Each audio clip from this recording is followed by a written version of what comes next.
오늘 말씀의 제목은 아나니아가 사울에게 안수하여 보게 함. 아나니아가 사울에게 안수하여 보게 함. 먼저 10절입니다.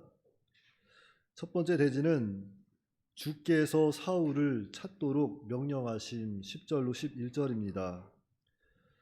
그때에 다메섹에 아나니아라는 제자가 있더니 주께서 환상 중에 불러 이르시되 아나니아야 하시거늘 대답하되 주여 내가 여기 있나이다 그랬습니다.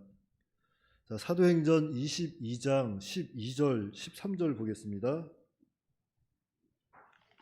사도행전 22장 12절로 13절 말씀 제가 봉독해 드리겠습니다.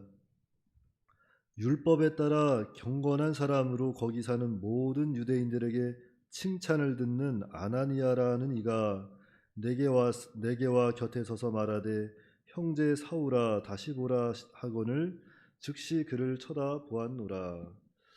자, 이것은 오늘 본문에 일어난 그 이 사울이 즉 사도 바울의 이 회심에 대한 고백인데요. 즉 이 사울이 훗날 자신을 박해한 사람들 앞에서 이렇게 이 아나니아 사건에 대해 자신의 회심에 대한 사건에 대해 선포한 내용입니다. 그러니까 이 아나니아라 하는 사람은 다메섹 성에 살았는데 이 사람은 경건한 사람이고 모든 그 유대인들에게 칭찬을 듣는 사람입니다.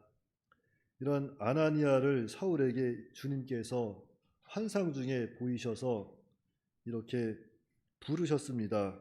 그 부르신 이유가 그 11절로 보시면 11절부터 보시면 주께서 이르시되 일어나 직가라 하는 거리로 가서 유다의 집에서 다소 사람 사울이라 하는 사람을 찾으라. 그가 기도하는 중이니라. 그가 아나니아라 하는 사람이 들어와서 자기에게 안수하여 다시 보게 하는 것을 보았느니라 하시거늘. 자, 이것도 주께서 아나니아에게 하신 말씀이죠. 자, 아나니아야 직가라 하는 곳으로 가서 유다의 그 집에 직가라 하는 거리에 가면 유다의 집이 있는데 그곳에 가면 다섯 사람 사울이 있을 것이다. 너는 그 사울을 찾아서 그에게 안수하여 다시 보게 하라 명령을 하셨습니다.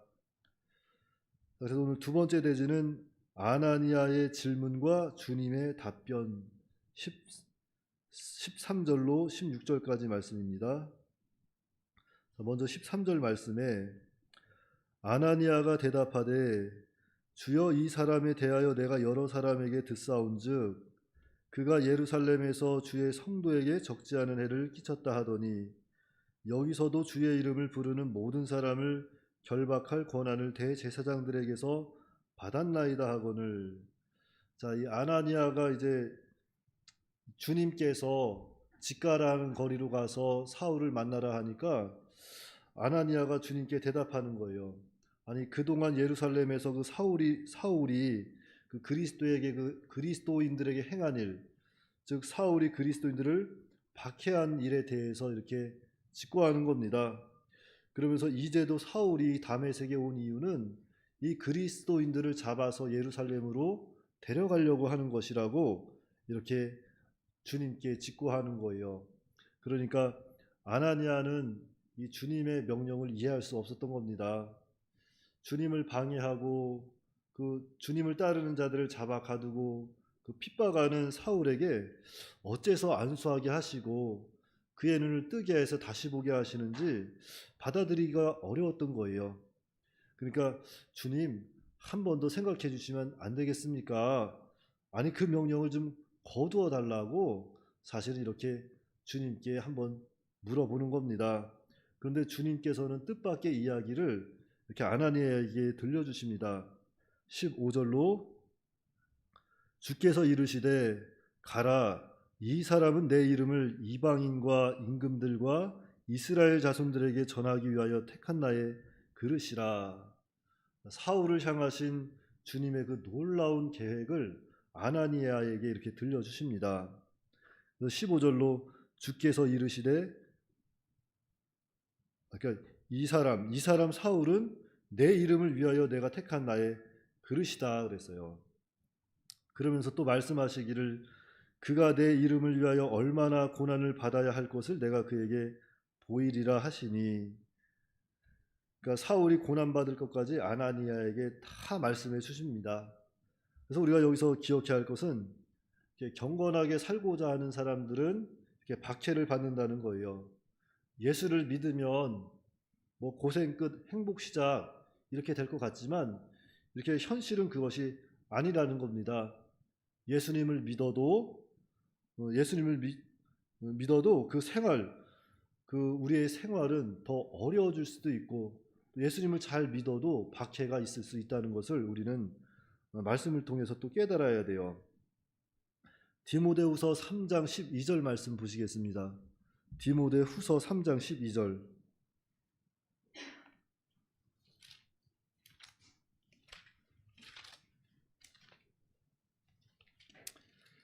디모데후서 3장 12절 말씀 제가 봉독해 드리겠습니다. 무릇 그리스도 예수 안에서 경건하게 살고자 하는 자는 박해를 받으리라 그랬습니다. 자, 예수 안에 살고자 하는 자는 박해를 받으리라. 예수님을 믿고 새 사람이 돼서 예수님 안에서 살려고 이렇게 애를 써도 박해를 받을 수 있다는 거예요. 그러니까 우리 예수 믿는 사람들은 이렇게 박해받을 것에 대해서 너무 인색해 하시면 안 됩니다. 어느 정도 박해에 대한 예산을 짜놔야 돼요. 우리 인생에 있어서 내가 경건하게 살고자 하면 어느 정도 박해가 있겠구나 하는 그런 예산 편성을 다 해놔야 됩니다. 그래서 고난이 오고 어려움이 왔을 때 너무 낙심하고 절망해서 이렇게 무너져서 믿음이 무너져서 주저앉아 있으면 안 돼요. 이제 올 것이 왔구나. 이제 내 차례구나. 모든 것을 수용하면서 믿음으로 그 모든 시험을, 환난을 이겨내야 합니다. 히브리서 12장 보겠습니다. 히브리서 12장.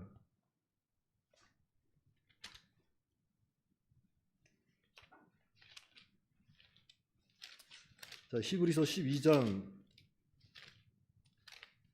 6절, 8절, 11절 말씀입니다. 히브리서 12장 6절, 8절, 12절 말씀 제가 봉독해 드리겠습니다. 먼저 12장 6절.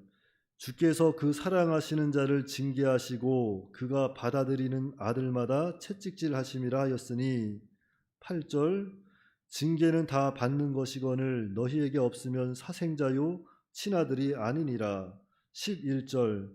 무릇 징계가 당시에는 즐거워 보이지 않고 슬퍼 보이나 후에 그로 말미암아 연단받은 자들은 의와 평강의 열매를 맺느니라. 자, 우리는 이 말씀을 믿고 나아가는 겁니다. 경건하게 살고자 하는 사람은 박해를 받지만 그것을 잘 받으면, 그 박해를 잘 받으면 의와 평강의 열매가 있다는 거예요. 영적 평강, 하나님의 나라가 우리 속에 이루어진다는 것입니다. 그러니까 세상의 시시한 것들 너무 사모하지 마세요. 세상의 것들은 다 시시한 것들이에요. 잠깐 있다 사라지는 안개와 같은 겁니다. 그러니까 세상에 있는 그 시시한 것들 너무 사모하지 마시고 하늘의 신령한 은혜, 하늘의 것을 바라봐야 합니다. 하늘의 것들을 바라보고 하늘의 것들을 사모하시기 바랍니다.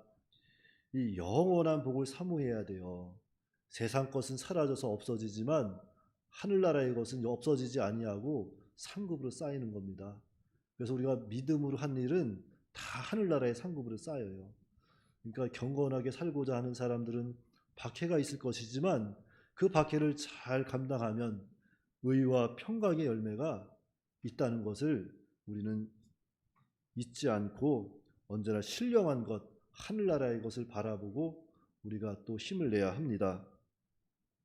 세 번째 대지는 아나니아가 사울에게 안수하여 보게 함. 17절로 19절입니다.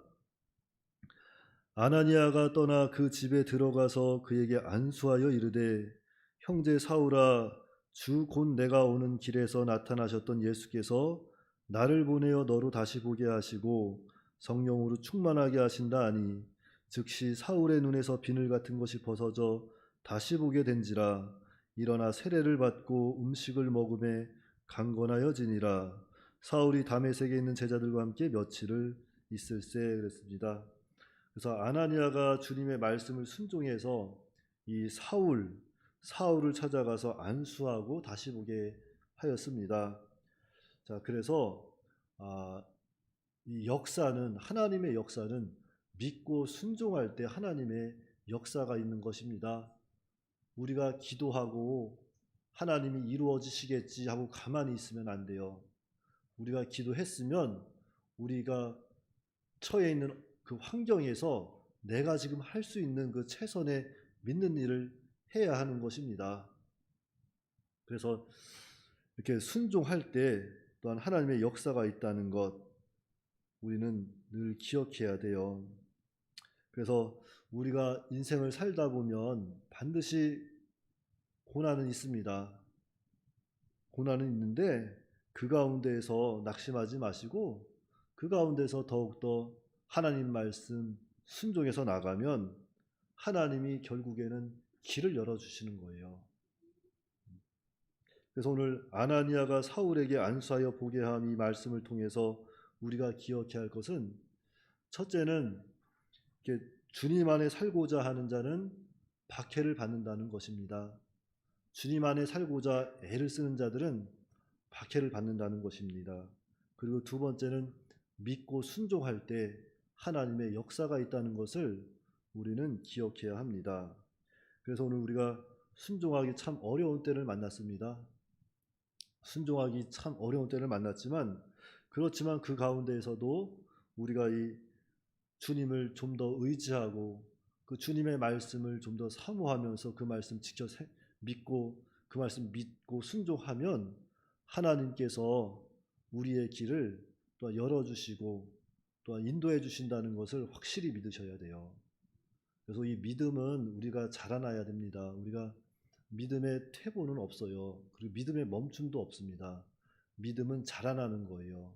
그래서 우리는 힘들지만 믿음에서 믿음으로 이루어 나갈 수 있도록 계속 전진해야 돼요. 언제까지 전진해야 돼요? 천국 갈 때까지 우리는 전진해서 세상도 이기고 마귀도 이기는 그런 우리 모두가 다 되어야 합니다. 기도하겠습니다. 거룩하시고 자비로우신 아버지 하나님, 은혜를 감사합니다. 하나님께서 아나니아를 부르시고 그 아나니아를 통해서 또한 사울의 눈을 뜨게 하심을 감사합니다. 참으로 경건하게 살고자 하는 자는 박해를 받는다고 하였는데, 참으로 우리가 믿음으로 산다는 것이 참 이 세상 유혹을 바라볼 때 참 어렵지만, 그 가운데서도 우리가 정말 우리의 박해는 결국에는 이 박해를 잘 넘기고 이 고난을 잘 넘기면 의와 평강의 열매가 맺혀진다는 것을 우리로 하여금 알게 하심을 또한 감사합니다. 그래서 우리에게 지금 닥치는 모든 환난과 모든 고난과 모든 박해를 주님 안에서 믿음으로 잘 이겨내 승리할 수 있도록 주께서 붙잡아 주시옵기를 간곡히 부탁하오며, 또한 아버지 하나님께서 우리 한 사람 한 사람 또한 늘 지켜주셔서 참 이렇게 어려운 때지만 믿음 안에서 순종할 수 있는 우리가 다 될 수 있도록 주께서 인도하여 주시옵소서. 이 믿음이라는 것은 그저 우리가 믿는다고 끝나는 것이 아니라 이 행함이 또한 따라야 한다는 것을 우리가 늘 기억하게 하시고, 믿고 순종할 때 하나님의 역사가 또한 오늘 나타난 것처럼 우리가 우리 생각으로는 도저히 참 이해할 수 없는 고난이 오고 우리가 이해할 수 없는 참 어려움을 닥친다 할지라도 그 가운데서도 더욱더 주님 의지하면서 믿고 순종할 수 있도록 주께서 인도하여 주시옵소서. 우리 주 예수님의 이름으로 기도하옵나이다. 아멘.